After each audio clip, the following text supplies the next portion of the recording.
Bim, Bam, boum. Aujourd'hui, nouvelle vidéo dans laquelle je vais vous raconter des anecdotes. Bah, des anecdotes, Noah, tu l'as déjà fait dans la vidéo 6 anecdotes de mon enfance. Alors oui, mais là, c'est pas des anecdotes sur mon enfance. Enfin, quoique, je suis toujours un enfant, rappelons-le, je n'ai toujours pas 18 ans. Mais que vont concerner ces anecdotes, Noah? Alors, ces anecdotes vont parler des petits jobs que j'ai eu au cours de ma vie. Car oui, j'ai eu énormément de petits jobs dans ma vie. J'en ai compté 4, ça fait pas tant que ça, Noah, pourquoi tu te vantes? Bon, 4 petits boulots qui des fois duraient 6 mois, tu vois. Des fois, c'est des boulots constants au cours de l'année, par là, à droite, à gauche. Je les prends, oh, petit boulot, pam, dans mon sac à dos, des petits boulots.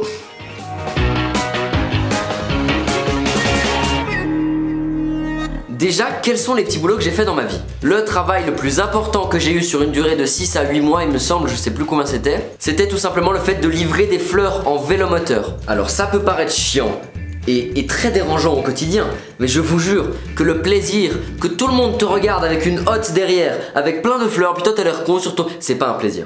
Ok? Enfin en vrai si, parce qu'en été quand il fait bon et chaud et que t'es à manches courtes et que tu vas livrer des fleurs, ça tue. Mais en hiver, sachant que j'habite en Suisse, rappelons les degrés moyens de l'hiver en Suisse. Voilà, c'est très faible, cette estimation provient tout droit de mon cul si jamais. Bref, livrer des vélomoteurs. Bref, livrer des fleurs en vélomoteur c'est cool, mais pas l'hiver. Mon boulot je l'ai fait à moitié l'hiver. Deuxième petit boulot que j'ai pu effectuer dans ma vie. Dans ma vie, vous savez, je pense que vous le savez mieux que moi d'ailleurs, qu'est-ce que vous êtes en train de regarder là? Une vidéo. Et devinez qui c'est qui la monte? C'est moi. Qui c'est qui la filme? C'est moi. Qui c'est qui met les micros en place? C'est moi. Bref, je suis, sans me vanter ou etc, c'est un fait, après peut-être 2 ans à faire des vidéos, amateur dans le niveau de la vidéo. Donc je saurais faire des petites vidéos pour des gens. Donc devinez ce que je fais dans mon temps libre et quand j'ai un maximum de temps et d'envie d'avoir beaucoup d'argent. Eh bien je fais des vidéos pour les gens. Donc non, rien à voir avec des films de ou ce que vous pensez, vraiment c'est très simple, très légal et c'est génial. Sachez que ça c'est le petit boulot que je préfère faire. Mon troisième petit boulot que j'ai pu effectuer au cours de ma vie, c'est du babysitting. Je pense que vous savez ce que c'est, je rentrerai dans les détails dans la partie anecdote. Et mon dernier boulot les gars, est-ce que vous voyez là deux cartons avec des classeurs et puis un nouvel ordi là-bas, et puis un scanner. En gros, j'ai tout simplement été engagé pour l'été pour numériser des dossiers, je vous expliquerai ça plus tard. Bon, je sais que vous attendez un truc, c'est des anecdotes. Parce que juste dire les petits boulots que j'ai fait, on s'en bat la race, Noah. Alors s'il y a des plus petits que 12 ans qui regardent cette vidéo, sachez que à partir de maintenant, toutes les insultes de cette vidéo seront soit mute, soit bipées, soit remplacées par un cri de canard. Parce que c'est pas bien les insultes, les enfants. Bref, je propose qu'on lance un générique de qualité. Est-ce que le générique de qualité est là? Et mince, il a raté le coup d'envoi. On relance. Ok. Premier petit boulot, la livraison de fleurs en vélomoteur. Plein d'anecdotes se déroulent grâce à ce petit boulot parce qu'il a quand même duré 8 mois, je vous le rappelle. Déjà, l'âge moyen des gens qui commandent des fleurs, c'est pas des gens de 20 et 30 ans. Je pense que vous savez ce que je veux dire. C'est plutôt des gens de l'âge de vos grands-parents si vous regardez cette vidéo et que vous avez à peu près mon âge. Et donc l'âge de tes grands-parents, ça veut dire 60 ans et plus. Donc, à 60 ans et plus, on commence à perdre l'oreille, on commence à perdre la vue. Je crois que vous commencez à comprendre là en fait. Et vu que c'était à l'époque où j'avais des longs cheveux, bon là, en l'occurrence la dame qui m'a confondu avec une fille, elle avait bien plus de 60 ans mais bref. Donc moi j'arrive comme ça, je fais bonjour madame, comment allez-vous? Vous avez commandé des fleurs, bah ça tombe bien, je suis le livreur, tenez vos fleurs, j'attends un pourboire maintenant. Et la dame toute contente que ce soit enfin une fille qui vienne livrer des fleurs, me donne un gros pourboire. Déjà un gros pourboire c'est à partir de 2 francs. Parce que Dieu sait les nombres de 1 franc que j'ai reçus. 1 franc c'est si faible, tu t'es déplacé, tu reçois 1 franc. Oh là. Bref, la dame me donne 5 francs, je suis refait et elle me dit vous êtes vraiment très jolie jeune fille. Ah yes ça, ok. Du coup ce que j'ai fait c'est tout simplement que je n'ai pas assumé que j'étais un garçon à ce moment là. Parce que j'avais tout simplement peur qu'elle me retire ce pourboire. Mais c'est très con, imagine je lui aurais dit que j'étais un garçon, elle se serait vexée, elle m'aurait donné 2 fois plus. Mec, ton marketing n'est pas bon Noah, ton marketing n'est pas bon. Bon dans ma ville il faut savoir qu'il y a plus ou moins tout qui est proche. C'est-à-dire que si je veux aller au centre-ville comme à la sortie de la ville, ce sera à peu près toujours maximum 5-10 minutes de route. Sauf que ce magasin de fleurs là où je livrais, bah en fait il livrait dans les villes périphériques, c'est-à-dire Les villes qui touchent plus ou moins ma ville. Mais dans ces villes périphériques qui touchent plus ou moins ma ville, faut savoir qu'entre deux il y a de la campagne. Donc ça peut aller plus ou moins loin. Donc une fois je me suis retrouvé à faire 25 minutes de route. Et arrivé là-bas je me suis dit bon, j'espère vraiment que j'aurai un bon pourboire. Parce que oui, la manière dont on est payé au pourboire. Et en plus de ça, c'est à peu près 2 francs la commission. Voire un peu plus si je vais plus loin. Bref, je vais là-bas. Je me suis déplacé. 25 minutes de route, c'est-à-dire 25 minutes de retour. On est l'hiver. J'ai des gants de vélomoteur qui protègent très peu le froid. Donc moi j'espère qu'une seule chose, c'est d'avoir un bon pourboire. Donc là, je sonne. Et je vois le gars arriver. Depuis le fond de son couloir, je le vois tellement son billet brille. Waouh, c'est fou. Tout ça pour dire que j'ai reçu 10 balles. 10 balles, ça fait quand même un kebab. Donc oui, en France, je sais qu'un kebab c'est 5 €. Bah en Suisse, c'est 10 balles. Voilà, voilà. Je vais livrer des fleurs, je reçois un kebab. C'est pas fou ça? Donc moi, j'arrive tout content et j'avais 4 bouquets de fleurs pour la même adresse. Donc je sonne, tout se passe bien, etc. La dame descend, la dame est contente parce que quand on reçoit des fleurs, on est content. Par exemple, les gens qui viennent vous donner des preuves.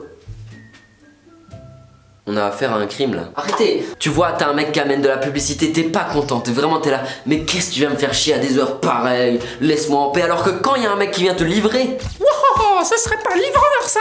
Eh bien oui madame, c'est le livreur en chair et en os qui vient vous livrer des fleurs. Bref, la dame toute contente, j'ai 4 bouquets pour elle, elle ne le sait pas encore. Elle arrive, elle descend, comme ça on discute, parce que moi je discute souvent avec les gens, c'est bien. Parler aux gens dans la rue, ça fait plaisir, sauf si c'est des cons. On discute un peu, etc. Elle me dit, oh bah attendez, je vais chercher un pourboire. Donc moi je m'attends à rien, tu vois, parce que faut s'attendre à rien, comme ça tu seras jamais déçu. Donc elle monte chercher un pourboire, elle descend avec 5 balles. Déjà 5 balles, c'est fou, je suis refait. Donc moi je lui donne son premier bouquet, elle me fait bon bah voilà, merci, au revoir jeune homme. Je lui dis mais non madame, vous voyez cette hotte? Bah c'est tout pour vous madame, c'est moi qui offre. Alors non, c'est pas moi qui offre déjà parce que les fleurs ont été payées, je ne sais pas par qui mais elles ont été payées. Bref, la dame toute contente, elle ne comprend pas que 4 bouquets soient adressés rien qu'à elle. Du coup qu'est-ce qu'elle fait? Elle fonce dans ses escaliers comme ça et elle va me rechercher un autre 5 francs. J'ai failli m'étouffer. Du coup je me retrouve avec 10 balles et une dame contente et tout va bien dans ma vie. Je rentre chez moi, tout est parfait. Bon, dernière anecdote sur le livrage de fleurs. Elle est bien plus triste que les autres parce que les autres, généralement, tu vois des gens joyeux. Mais il faut savoir que quand tu livres des fleurs, tu rends pas que des gens joyeux. Tu vas aussi livrer à la morgue. Donc la morgue, c'est un endroit très triste. En fait, je voulais ne pas y aller. J'ai dû y aller une seule fois. Sauf que la seule fois où j'y ai été, j'ai ouvert le couloir de trop. Et j'ai vu, voilà, j'ai fermé la porte, j'ai posé le bouquet devant et je suis parti en courant. En fait, je pensais qu'en ouvrant la porte, il y allait avoir un couloir où on peut poser ses chaussures, etc. pour aller voir le défunt et lui faire ses vœux d'adieu. Mais en fait, pas du tout. Quand tu ouvres la porte, tu accèdes directement au cercueil. Voilà, donc grosse force à vous si vous avez un de vos proches qui est décédé récemment, ou même pas récemment, qui est décédé tout court. Je vous envoie du love et un maximum de soutien. Ok, ce n'est pas une anecdote, mais tout simplement un descriptif de qu'est-ce que j'ai fait comme vidéo. Parce que oui, vous posez la question, bah Noah, on sait très bien que t'as un maximum de talent pour faire des belles vidéos sur YouTube. Mais on ne sait pas si tu sais faire des vidéos constructives pour par exemple des théâtres, des salles de muscu. Est-ce que je viens de vous spoil l'intégralité des anecdotes? Mais non, je ferai pas ça moi. Je ferai pas ça moi. Bref, première vidéo que je fais de ma vie, c'est pour une pièce de théâtre. Donc faut savoir que le gars qui fait la pièce de théâtre, je le connais très bien. Donc j'ai fait un trailer pour une pièce de théâtre. Franchement, la fierté quand tu rends le trailer et puis que t'en es fier, c'est assez cool. Deuxième vidéo que j'ai pu faire dans ma vie, c'était avec Nelson, donc mon pote de l'école d'art. Et on a fait tout simplement une vidéo cette année pour un mec qui tenait un fitness. Donc faut savoir que les vidéos de fitness, c'est très régulier et rapide. Un peu comme ma chaîne YouTube. Ça tombe bien, je ne fais pas de muscu. Non bref, faut savoir que dans le montage, en gros, c'est presque pareil qu'une vidéo YouTube. Genre vraiment, il faut que ce soit très rythmé. Une vidéo de muscu, à moins que tu sois très original et que tu fasses un truc de yoga. Dans ce cas, c'est cool, c'est autre chose, tu vois. Mais une vidéo de muscu, il faut vraiment que tu sois très rapide. Et on rend notre vidéo, on en est fier. Le gars est content, on est payé. C'est la foire au saucisson. On va se payer des coups de bière. On devient complètement torché et on rentre à la maison. Et c'est la fin de cette anecdote. Et je rigolais hein, pour le fait qu'on soit rentré complètement torché. Voilà. C'était pas très drôle d'ailleurs. Excusez-moi. Troisième petit boulot. Le petit boulot suivant va parler de babysitting, c'est-à-dire gardage d'enfants. Il faut savoir qu'en Suisse, si tu veux pouvoir garder des enfants, pas légalement, mais pour rassurer les parents, il faut faire ce qu'on appelle une formation. Donc dans les formations, il y en a de nombreuses, bah moi j'ai fait celle de la Croix-Rouge. Je sais pas si vous connaissez la Croix-Rouge, c'est une association, en Suisse c'est bien plus que ça, bref, ils font plein de trucs, notamment des formations pour du babysitting. Donc moi je fais cette formation, ça se déroule à merveille, j'ai fait des amis, qui ne sont d'ailleurs plus mes amis, parce que je les ai perdus de vue. Je me rappelle de leur prénom, dédicace à vous si vous passez sur cette vidéo. C'était cool. D'ailleurs, on avait dit qu'on faisait un bowling un jour, venez, on le fait vraiment.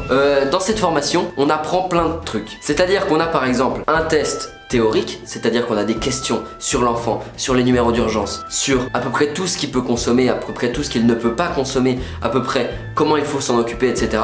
Et on a la pratique. Et la pratique, évidemment, ça passe toujours par le changement de couche. Et le changement de couche, vu que c'est très original, on le fait avec quoi? De la pâte à tartiner sur le cul d'un bébé en plastique. Imaginez-moi juste 2 secondes en train de torcher un bébé en plastique couvert de Nutella. C'est dégueulasse, c'est dégueulasse. J'ai envie de le manger, mais c'est dégueulasse. Bref, on a fait les 12 heures de cours. Et après ces 12 heures de cours, pour valider ton truc de babysitting, il faut que tu fasses 12 heures de stage. De stage en crèche. Sachez que j'ai perdu 3 mercredis après-midi de ma vie. Bon, c'est pas vraiment perdu parce que ça me sert maintenant, je me fais de la thune avec. J'ai perdu 3 après-midi de ma vie à m'occuper de gosses dans une crèche de ma ville. Bordel. Il y avait des gosses très cool, genre vraiment des gosses, ils te prennent dans tes bras, ils sont trop mignons, t'as envie de leur faire des câlins toute la journée. Bref, les gosses c'est trop chou, j'aime les gosses, je ne veux pas travailler dans le monde des gosses, dans le monde des gosses. Yes. Je veux pas travailler avec les enfants parce que c'est pas mon kiff, tu vois. Mais vraiment faire du babysitting de temps en temps, mais c'est tellement choupi. Au moins t'apprends des trucs, peut-être que mon futur fils, si tu regardes cette vidéo, si un jour j'ai un fils d'ailleurs, si un jour j'ai une femme tout court, bah sache que petite fille t'es entre de bonnes mains parce que papa il a fait des cours de babysitting. J'ai 16 ans, vous vous rendez compte de ce que je fais? Et c'est le petit boulot suivant. Ce petit boulot, il est dans ma chambre. Ici, on a un premier bureau, ici on a un deuxième bureau, je me suis aménagé un setup pour travailler tout cet été en grande formace. Donc en gros, mon travail consistera à scanner ces documents, les numériser, les enregistrer sur internet et faire ça en boucle, Et il y a 10 palettes de carton comme ça. 10 palettes de carton comme ça. Je n'ai fait qu'un demi-classeur pour l'instant. Donc faut savoir qu'un classeur ça prend environ 2 heures parce que j'ai été faire des tests pour savoir combien de centimes nous serons rémunérés par dossier. Bref, c'est très cool, je suis très content de faire ce petit boulot. Merci à mon père de me l'avoir trouvé. Donc moi je vais me faire un max de flouze. D'ailleurs c'est pour ça que j'ai une nouvelle caméra dans les mains, parce que je me suis fait un petit achat pré-job. Ça se fait pas, j'ai acheté un truc avant d'avoir terminé mon travail, avant de l'avoir même commencé. Et oui, malheureusement c'est déjà la fin de cette excellente vidéo de quinoa. J'ai regardé derrière alors qu'il n'y a pas de caméra. Bah si en fait. Oh c'est boutade. Bref, moi je vous souhaite une agréable fin de soirée si je la poste le soir, fin de matinée si je la poste le matin, fin de repas si vous la regardez pendant votre repas. Sachez que je vous aime, je vous donne rendez-vous à ma prochaine vidéo, c'est-à-dire dans une durée approximative. Il n'y a pas de fin, vraiment c'est approximatif ma chaîne. J'ai plus qu'une seule chose à vous dire, vous connaissez cette phrase au fil du temps. Bisous.